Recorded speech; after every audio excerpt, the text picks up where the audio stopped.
Today's webinar, I2 Insights on Epistemic Justice and Transdisciplinarity with Doctors Gabriela Alonso Yáñez and Basirat Oyalowo. And first today, our speaker is Dr. Oyalowo, who engages in transdisciplinary research in a wide range of complex issues in urban areas. She's explored collaborative solutions in housing, real estate, urban governance, resilience, sustainability, and informality. And her recent research centered on co-production of urban governance tools through citizen science and collaborative partnership in urban housing supply. And she also promotes decentering of knowledge leadership in academia and governance, and is a leadership board member of the Global Alliance for Inter and Transdisciplinarity. And with that, I'm going to stop sharing and hand it over to you for your talk. Welcome. Thank you very much, Alison. And let me share my screen here. Make sure it's working, and put it on the slideshow. Okay. Hope everyone can see that.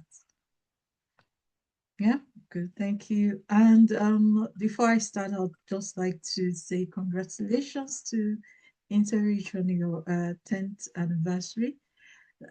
It's a very useful resources that I've had to, use for myself in my research. And yeah, it's really a strong connector for for the space. So our focus today is on epistemic justice and transdisciplinarity, and I just wanted to share my experience in and promote the centering of collaborative processes.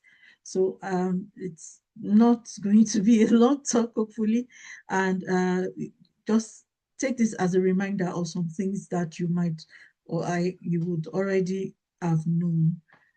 Yeah. So of course, as I'm sure quite a lot of us are engaged in the TD space, and we appreciate that it's not just for fostering scientific pluralism, but also to integrate knowledge and promote advanced impacts with societal and social actors, and also recognize and learn from their interests, norms, and values, as we go along.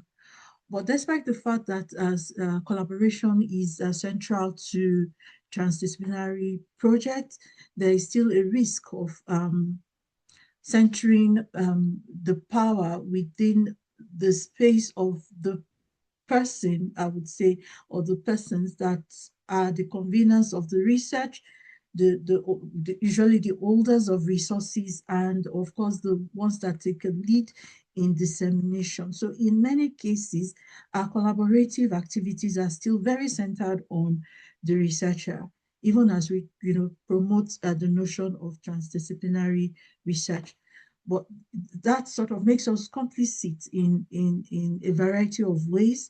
If we are not mindful of that fact, we might end up, promoting this sort of injustices that the transdisciplinary research is not about. And we could find this running throughout the research process. But on the other hand, we do not only talk of epistemic injustice in research processes. It's also really, really clear in many spaces that in the policy making processes as well, this sort of injustices also arise in a process that is meant to, have been a collaborative process, So in my experience, in my work with the informal economy in Lagos, there was at the point in time the Lagos state government was interested in banning, or they had a ban on informal transportation sector, mainly motorcycle taxis, due to really serious and evident danger in taking such rides on the city highways. And then so they had this collaborate or this stakeholder process, as they called it, to make sure that when they put a ban in place, it is followed. But the stakeholders then at the point who would be most negatively impacted were the riders of the motorcycle taxis. And in our research process, we understood that, yeah, there were a lot of engagement, but these engagements were just more tokenistic. They were not listened to when they attended such programs. They were not given adequate notice to prepare. There was a lack of decision-making power with, these categories of people. The government broke commitment several times. They didn't feel any sense of progress. There was poor sharing, poor facilitation. So all of these are just manifestations of the fact that they were not listened to, they were not part of the process. And what happened was when the ban was put in place, they resisted, they protested, they went violent, they went on the streets, and it was at the point that they were called to the negotiation table by the government. So this is just one of the examples of what I have experienced in the past 5 years to say.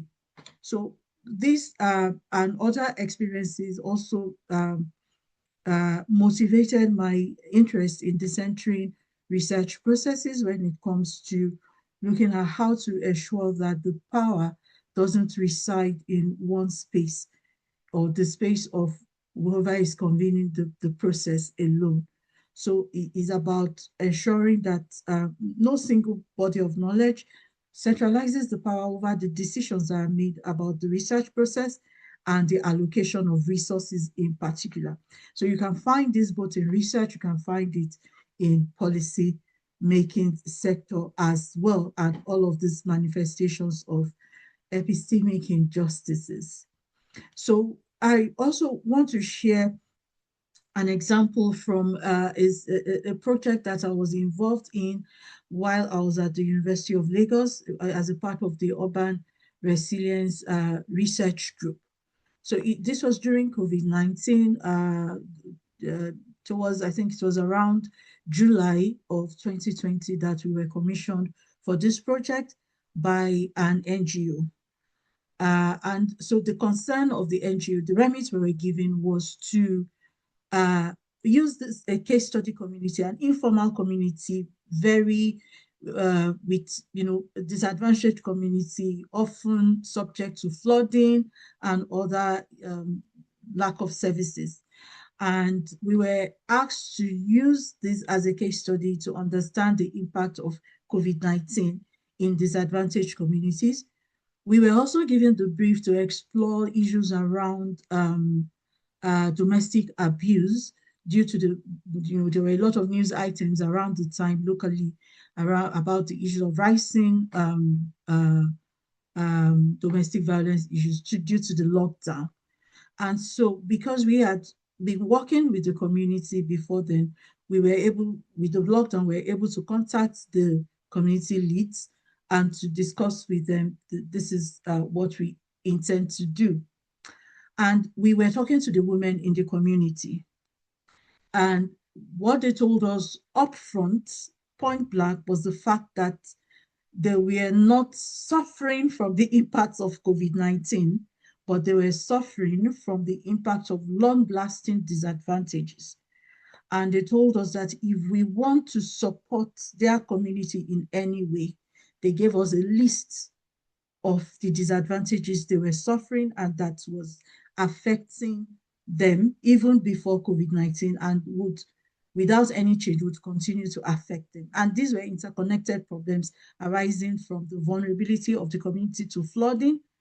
The flooding had damaged their high school, the local community high school, and their teenage children were out of school due to that. They couldn't go to school. Then there were increases in teenage pregnancy for the girls and criminal activities for the boys. They had issues of high maternal mortality due to not having a good hospital system, rapid response, particularly at night for pregnant women. They had issues of security, poor water supply, they had quite a lot of interconnected issues that you would expect to find in that community. So they said to us, COVID-19 impact is not, I mean, we are in the informal economy, it's affecting us, but we are coping with that. But these other issues we are not coping with. Can you use your resources to address these issues? So in that space, we had to just take ourselves out of the picture when it came to deciding what, the research questions were going to be for that process. We also wanted to ensure that the voices of these women were captured, and indeed it was the interest of our founder as well. So we developed a citizen science approach to collecting data where the community supported. In fact, they anchored the data collection process while we trained them. We also had them present the findings to government. We worked to bring the government into the picture because the government was always not present in such communities. We also brought experts from the university into it and worked with a local NGO as well, to support the community. So in this case, we sort of practiced this, and it was my first connection with also working in a decentralized space. Although, yes, we still held some of the resources, but the community, we gave them, we worked towards giving them the voice to really say what their problems are and to negotiate with the funder to ensure that this was what we indeed focused on. The result was monumental for a small community of that nature, because we're also able to bring the government into the conversation from the start. Some of the services that they required were actually provided by the government, which would not have happened if this because we then developed a community resilience action plan, not just, I don't know why this is shaking up, not just, resolving or research around issues that we developed with them, a resilience action plan that was based on the UN Habitat Community Resilience Action Plan. We adapted it. And right, if you clicked on the link or you have access to this, you can search and you'll find quite a lot of progress in the community, and it's attained a certain kind of place in terms of what we can do with collaboration. But for my own, preference, I would say how decentering can really help, the process of research.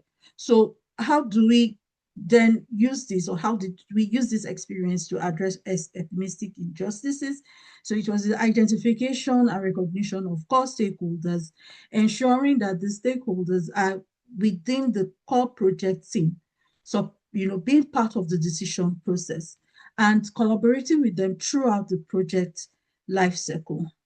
Also, we had skilled facilitation. It wasn't just us as researchers facilitating workshops and, asking questions. We also had them included. And also, as a team, we also reflected and we also had introspection about how the process was going from time to time.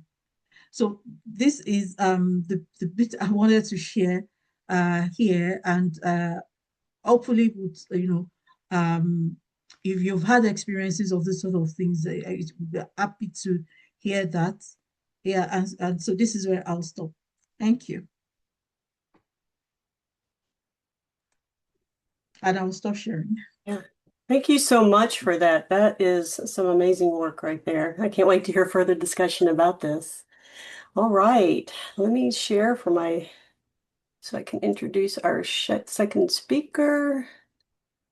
Can everyone see my screen again? Are we good? Yeah. Okay, perfect.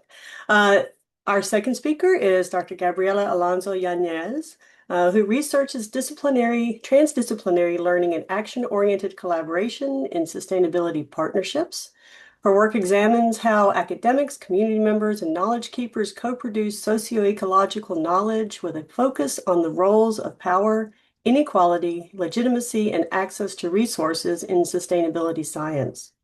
And she also explores methodological approaches, infrastructures, and tools that support collaborative research, data synthesis, and action-oriented sustainability practice.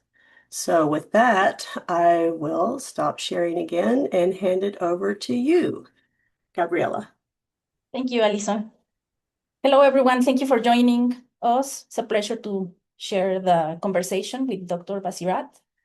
And thank you for the invite. I am joining from Canada, from Calgary, which is land or territories from the Blackfoot Confederacy, the Tsuut'ina Nation, and the Stoney Nakoda nations in the Treaty 7 region in Canada. I'm going to share my PDF. I tried before and it worked, so let's see if it works now. There. Is it working? Looks good. Gracias. Okay, so yeah, thank you for the invite. I'm gonna share the plan for today is to share a piece that's drawn upon the blog, the Insight blog that we contributed a few years ago, where we propose decentering academia. But I'm gonna try to make a connection with invisible work and epistemic justice in transdisciplinarity by drawing upon this new study that we just completed.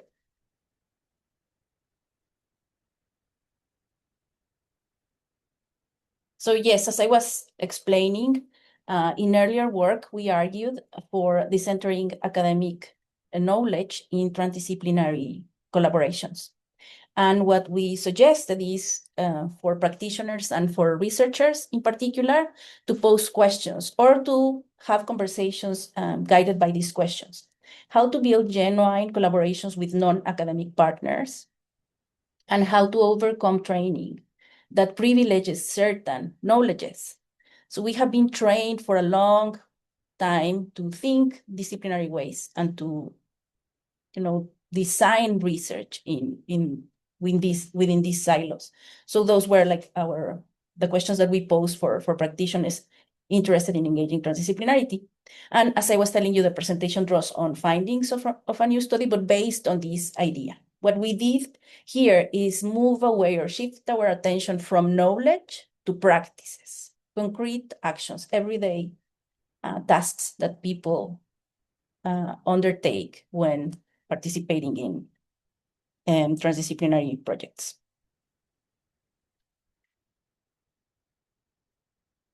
So we analyze data from large collaborative research networks focused on climate change and sustainability.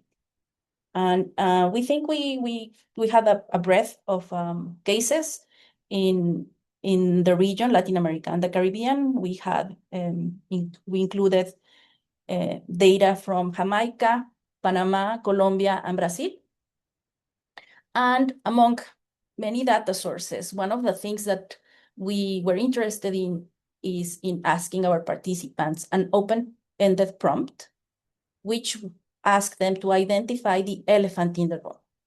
So the elephant in the room in TD work. And the elephant in the room is a metaphor that applies also in Spanish. So it captures what we were trying to find, right? About the everyday work, everyday tasks all of participants carried out. Women in particularly described the everyday tasks and hidden labor that sustained collaboration. So they spoke about a lot of activities that they undertook before the project was set up, and then alongside, relationship building during the collaborations. These responses, of course, revealed patterns of invisibility across the region. In this study, we show that there is micro-level labor, which is systematically filtered out by formal project structures.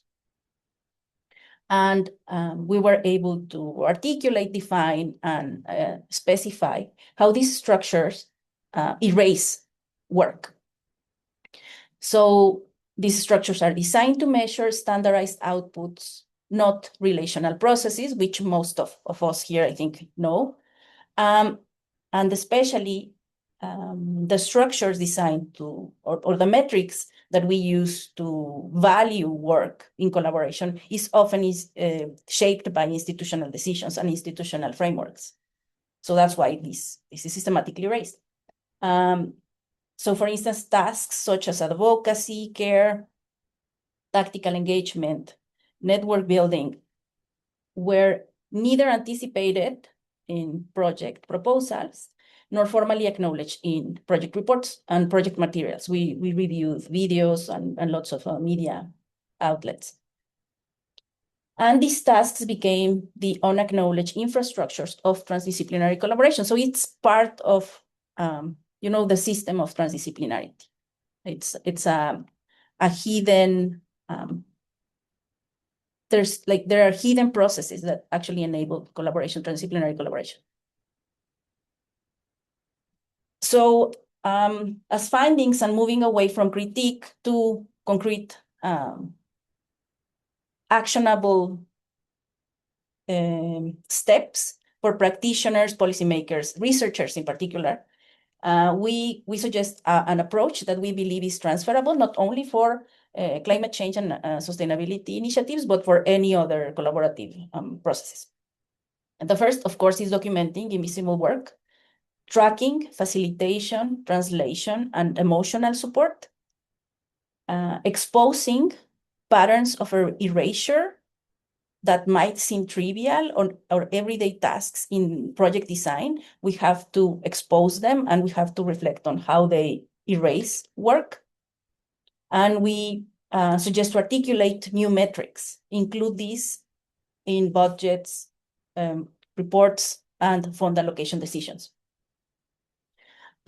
Something that we know, I believe some of the researchers here, is that this work has been discussed for decades, especially by feminist and collaborative researchers, but remains ignored.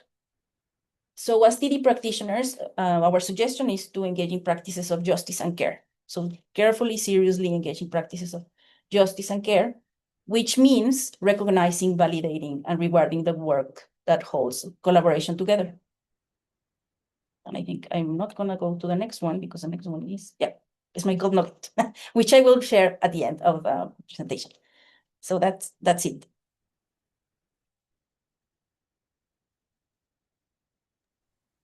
Fantastic. Thank you so much. I can see some common themes already emerging from both of these presentations. But our next part of this dialogue will be for our guest speakers to talk with each other a little bit about those connections. So I will let you do that for a bit, and then after about 15 minutes or so, we'll hand it over, open it up to the broader audience for questions. That sounds good. All right. Thank you so much, Alison. So what we planned, Basirat and I, is like we have read the pieces that we presented and we have questions for each other. So if you think it's a good idea, I can start with my questions for you, Basirat. Yeah, please. Okay. So the first one is, how do I noticed that in your chapter you discuss you spend some time discussing the labels that we assign to non-academic collaborators, such as stakeholders, layperson, or what you suggest, extra-academic expert. So what are your thoughts on how these labels help or hinder the decentering of academic knowledge in collaborations? Okay, thank you very much, Gabriela. Thanks for your presentation. You see, since I had a contribution on decentering research in a recent book chapter on transdisciplinary research, which I shared with Gabriela, and this is what we are talking about. And since I wrote that piece, I've sort of thought about these things, more. And my position, my where I am right now is about the fact that do we even ask what these people, by these people I mean our collaborators now, do we ask how they see themselves in relation to the work that we are doing together?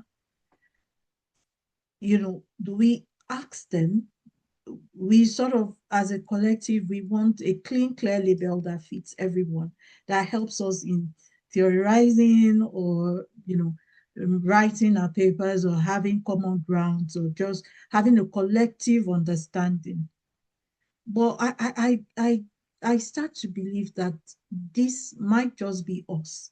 This might just be us trying to put on these labels.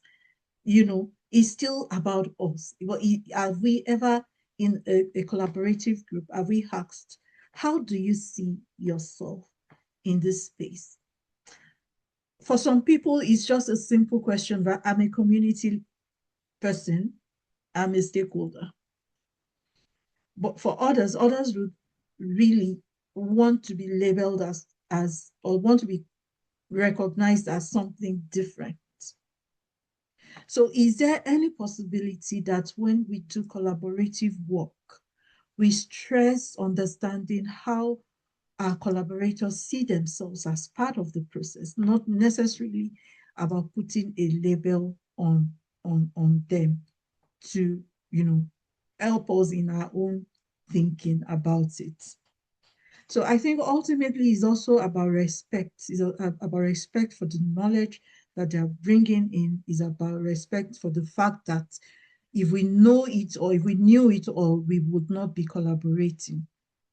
So I would say less stress on the labels and more on how people see themselves and how they want to be recognized within the scope of that project. So that's where I am now. I don't know if that answers your question. Yeah, no, that's amazing, and I agree. It's what expertise they bring, but also so the reference stops being the academic knowledge or the academic protocol. I really like it. Okay, so I'm gonna go with my second question. The second question is, in your chapter you talked about the political commitments of transdisciplinary practitioners, I would say. So my question is, how can the political commitments to transformation or to justice be brought into the collaborative process of transdisciplinary research in an intentional way? Okay. It's a complex question, because when it comes to political commitments, it cannot be more complex than it gets, especially if we look at how the world is being shaped and reshaped, even as we speak. So, but on the other hand, we cannot escape the fact that we do need political commitments to make the sort of transformations that are required by our collaborators in their communities or in their work, or other facets that we are dealing with. So in my experience, having a clear understanding of the political class and how it changes over time is really important. So it's also important to align the work, if possible, with the circles, or to seek understanding of how our work and the political circles in existence in our local spaces, how do they work together?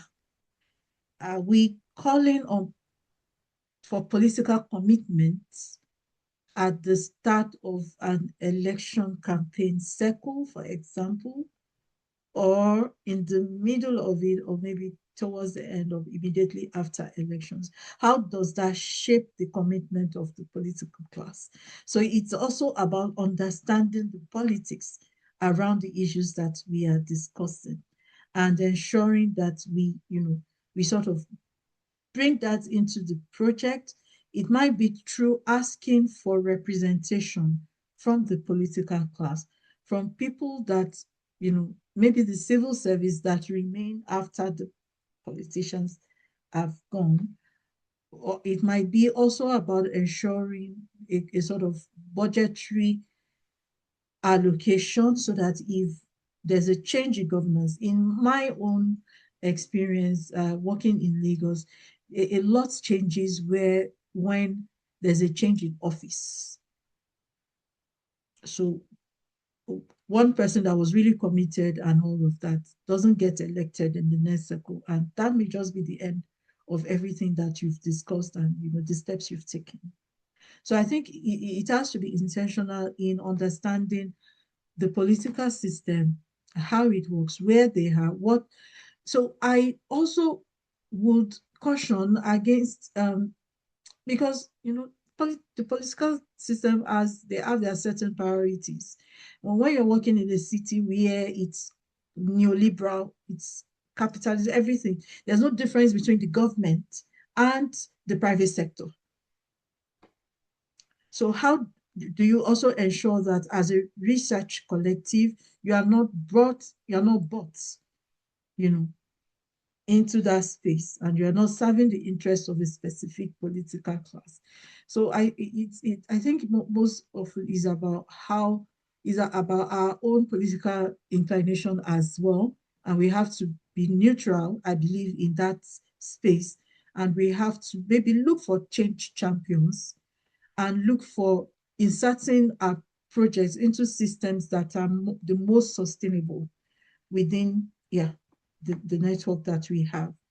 So these are my thoughts on it for now.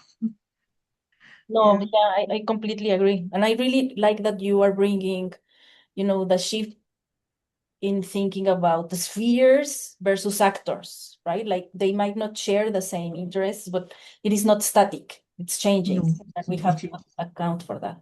Yeah. Okay, taking my notes, and I'm glad they are recording this because I want to rewatch it later. Okay, my third question is, oh yeah, I really like this one because in our work we have identified this as a key aspect, especially for researchers in like truly engaging in transdisciplinarity.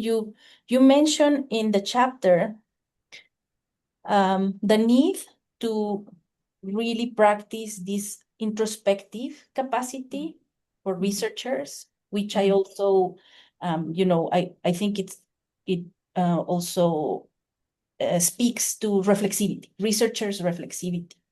So why are researchers' reflexivity, or how you call it, introspective capacity, including seeing oneself as a stakeholder, so important for transdisciplinary engagement? I think it is the core of transdisciplinarity, really, because if as a researcher you cannot think about processes and how you are shaping or how you're being shaped by these processes, then working with others in different disciplines and working with the wider society would be quite difficult, because it then means that you're going to hold on to your set of principles and you're not likely to be willing to change. So I think it is central to the toolkit of a transdisciplinary researcher to carry out introspections about their place in the collaborative and also their the tools that they need to grow. So as a team, if we apply that, because there's been a lot done on team science and and developing collective skills, and there are a lot of articles on the Integration website that also addresses such issue. But as a team, I think it is important to build the introspection process into the research process as well. And I mean, depending on who you're working with, but at the start of the research, if you have to sign an agreement to do that, do it. So ensure that at stages, such as, you're building a house, at stages, you have to really check that everything is going well. You don't wait until there's a conflict to resolve or, before you carry out this introspection. So it's about having good feedback networks within the team and with your collaborators about the project, and ensuring that everyone has a space, because there are a lot of people in that space. Everybody has the opportunity to contribute to this process and taking on this change, being ready to take on this change as they come, and not trying to own all of the process as the most powerful in the collective. So I think that is important. Yeah, thank you, Basirat. I agree. I can Yeah. talk about this more, but it's time for my questions. Yes, and I've been waiting to ask. And thanks for sharing that piece of work. Really interesting because your work explored the stuff that we take for granted. The the boundary work, maybe I should say, the invisible work that really connects the whole collaborative system. But when we're looking at the issue around women and the invisible work they do in TD process, we know that, by nature, or what's supposed to be our nature, women see themselves as nurturers. So in trying to recognize this work, do you see any resistance where certain, someone may feel that, look, I'm doing this, I'm not doing it. It's just natural. This is just what I have to do. Or I'm really lucky to be in this project. So I don't need more recognition than being a part. So how do you work with this sort of resistance, if you've experienced any? Yeah. No, yeah, that was a very, very good question because maybe what I would like my response would be to clarify what we meant by invisible work in the transdisciplinary projects in contrast to what women usually do. The most of the tasks and activities that they described were extra to their everyday care and relationship building work.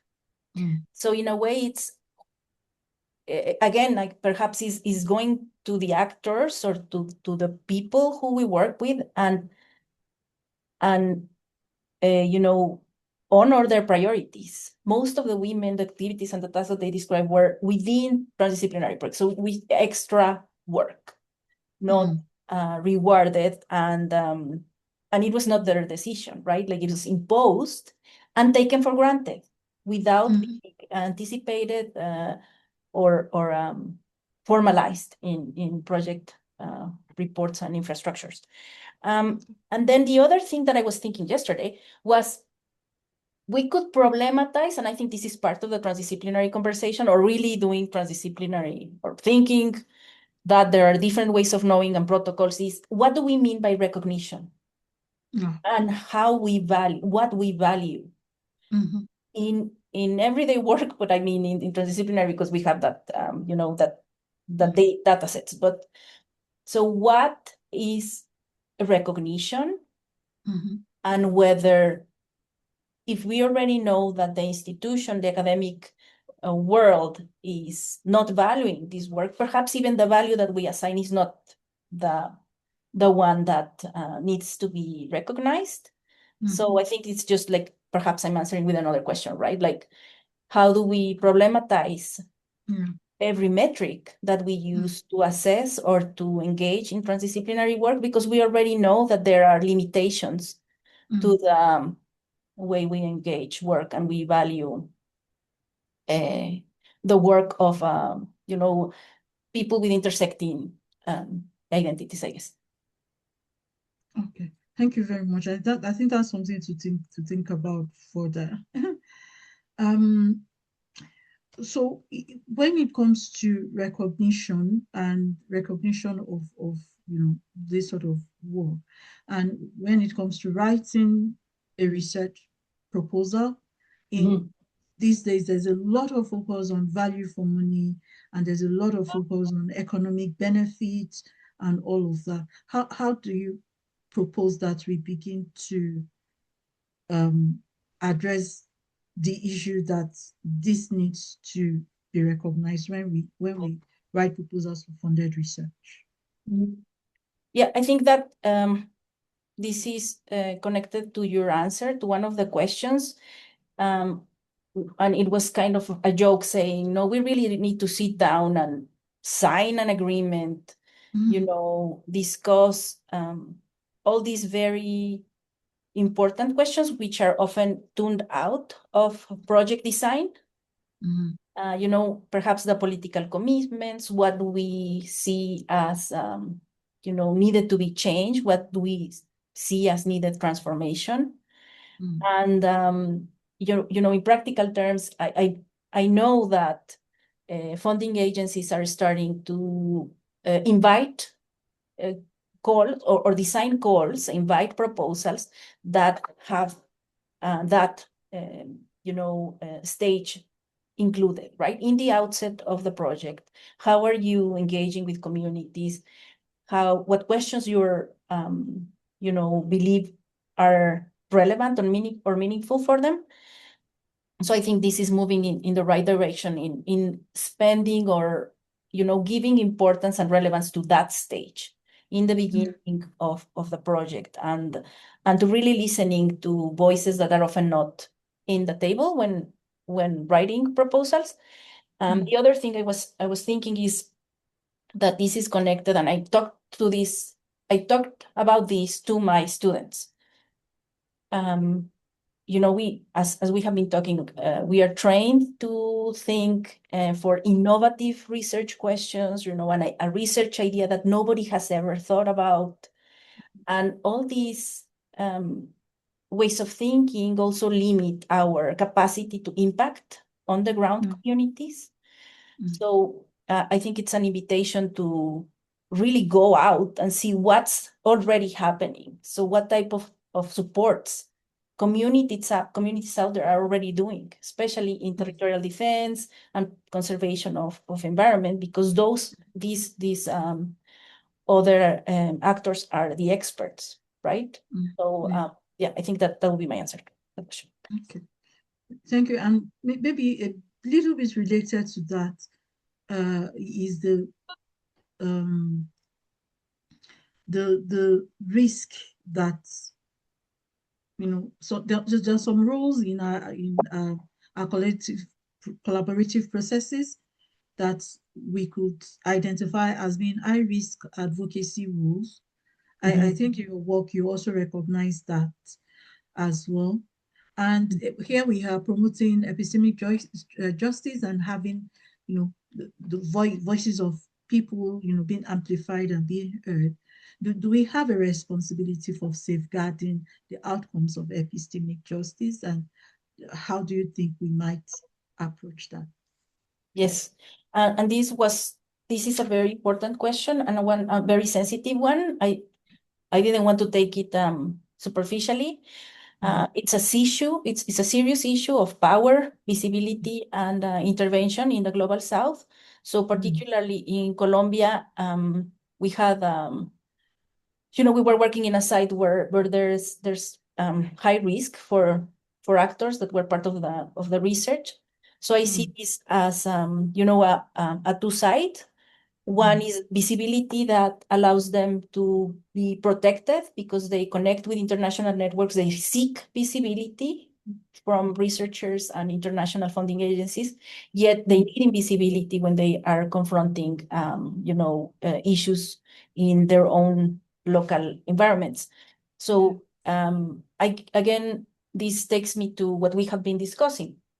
It's always going back to the actor, what they need, and not assuming that visibility is, invisibility or visibility is good or bad, but it depends on what that actor needs. And just finally, because I know we don't have a lot of time, I think this is, I'm not sure yet, but we can all think together how this kind of relates with new pushes for open access data sets or sharing data sets on data servers. And just a caution there, a flag that there's sensitive information. There's a lot of ways of crossing data now that can be a risk for our participants. And so that, yeah, open access efforts are not neutral, I guess. And we have to think about that if we are committed to epistemic justice care and and collaborative, respectful engagement with communities. Thank you. That's something to really think through and to develop further. Yeah, absolutely, I agree. Thank you so much for your questions, Basirat. Thank you for answering them, and thanks for yours as well, Gabriela. We're ready. Yeah, this has been an amazing and enlightening conversation. It never ceases to amaze me how globally important all this transdisciplinary work is, and we were talking about patterns of invisibility, the importance of community engagement, and all of these things, and we're all working in this space. So I want to open this up to our community. Do any of our guests have any questions for our speakers today? I have so many, but I want to open it up to everyone else first. Feel free to raise your hand or drop something in the chat. Any thoughts? Well, while you're thinking, I hear some common themes again coming through in a lot of this, and I'm curious about the trust building aspect of this.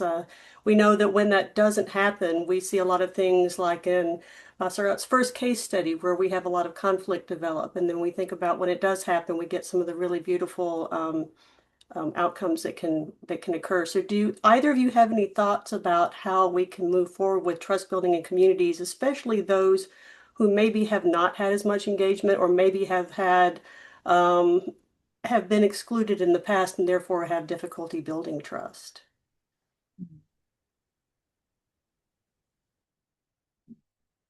Okay, let me quickly just say it's about consistency. It's about consistency. I mean, you have to start from somewhere, and you have to also have the reputation for being in that space and, you know, having some positive impact in other spaces. So that helps to be my experience, that helps to build trust. And also being consistent in your positioning, in the principles that you've used in your engagement, and, you know, being open about the possibilities that you can deliver. You should never overpromise, ever. You should never raise hope.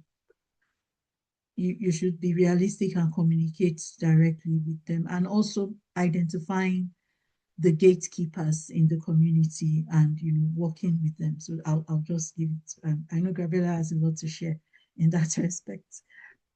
No, I agree. And one of the things that I've noticed is that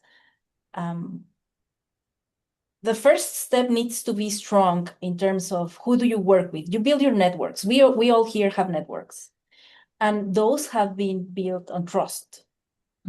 So one of the things, and this is go back to the idea of, a new research, a new site that, you know, it's exotic or, and I don't think that needs to happen. Like we all have communities that are doing already work that it's important, and we have built networks.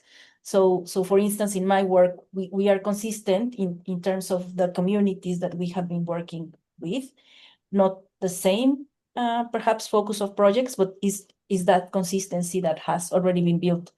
I don't know if that helps, Alison, but I think that's based on my experience how has been strong relationships. No, this is fantastic advice. I appreciate it.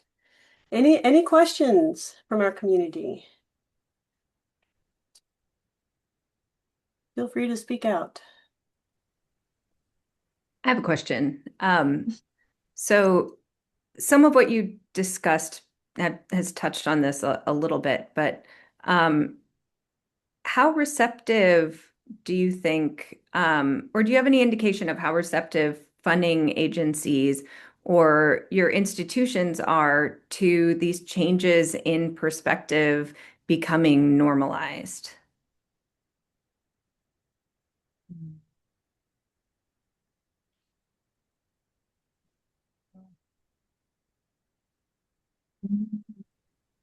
So yeah, as I was mentioning, I see this happening in calls for proposals, particularly here in Canada. There's you know, moves to open calls that not.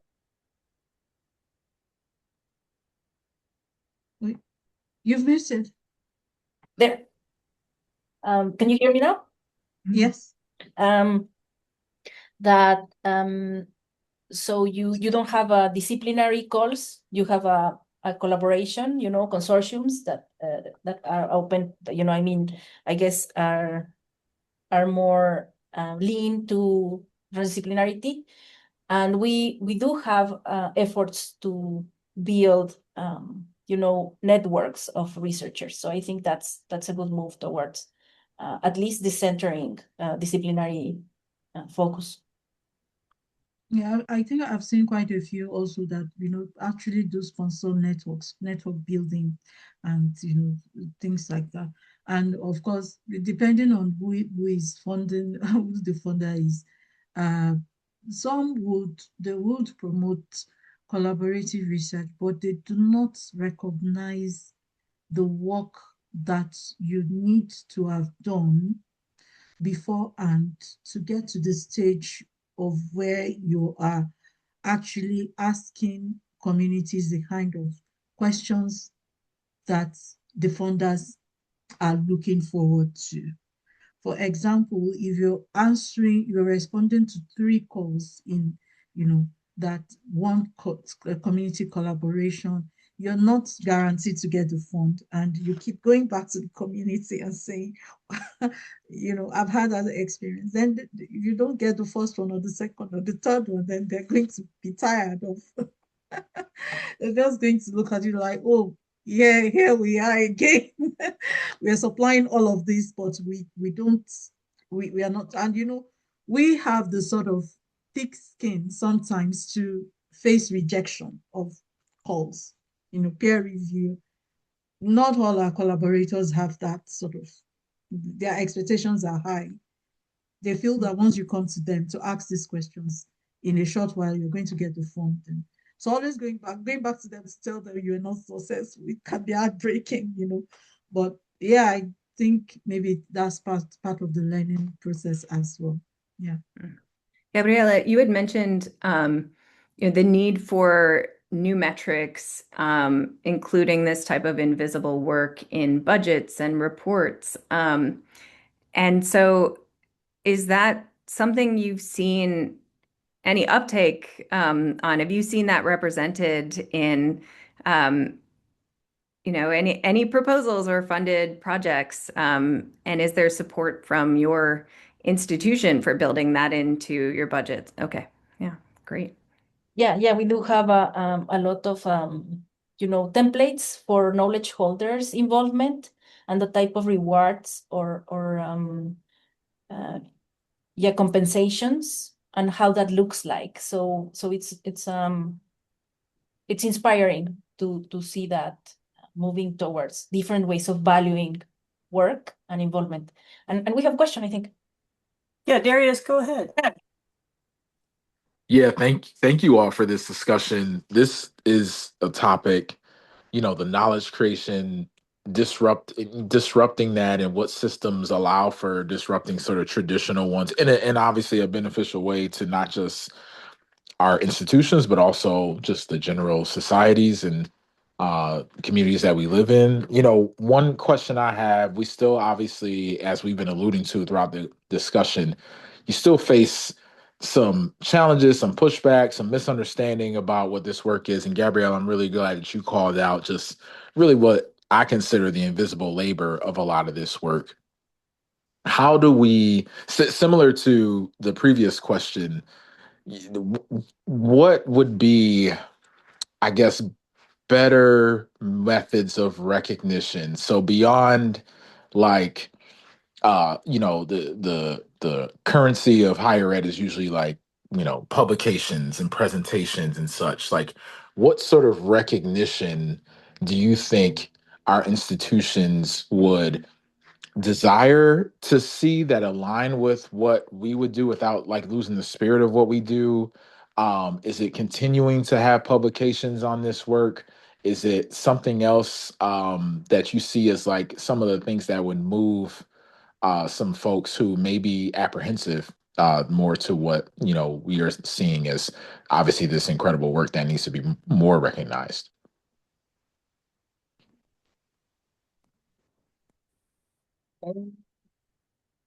Well, that's the question that I think all of us are like struggling with, or perhaps as a challenge. But I believe that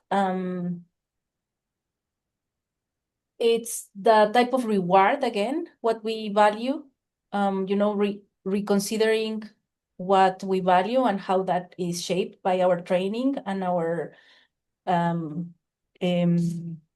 our training. And there is a lot of work. For instance, for us, it has been very rewarding to to see outputs that are not necessarily academic publications, but are, bilingual materials done in collaboration with communities, a lot of curriculum design, work, learning, and sharing knowledge. And I guess this is a shift between just, an output that is out there, but rather something that is co-created. So I think this is exciting, thinking about products that are meaningful for whoever is involved in the projects, and invite people to the conversation, funders and universities, I guess. I don't know, Basirat, do you have something to add there? I think it's really a difficult question, to be fair. I think we need to interrogate it deeper through research or through practice. In my experience, in the examples I gave in the presentation, while this may not cover the invisible work, but we did, recall I said that we had the residents of the community working as data collectors. So rather than us having research assistants to collect those data, we trained the community members and paid them what we would have paid to academic research assistants. That, I'm not going to pretend that covers every bit of connecting invisible work that they did, but maybe in a way it also, helped them to see that their work, or to really see that their work was valuable. And we also had them facilitating in other projects, in other community-led projects or citizen science approach projects that we used. And that sort of also added value. For some of them, just getting the training and having a certificate to show that they had this sort of training from the University of Lagos, that added value. But all of this is still from our perspective, really, of what we thought would be valuable to them. I'm not going to say it works for every environment. For some younger women, it might be having childcare services or facilities during the time of data collection. That might be valuable to them other than even being paid. For some, it's about being in a general gathering with other community members and recognizing them. So different people have what they believe to show that you value their work.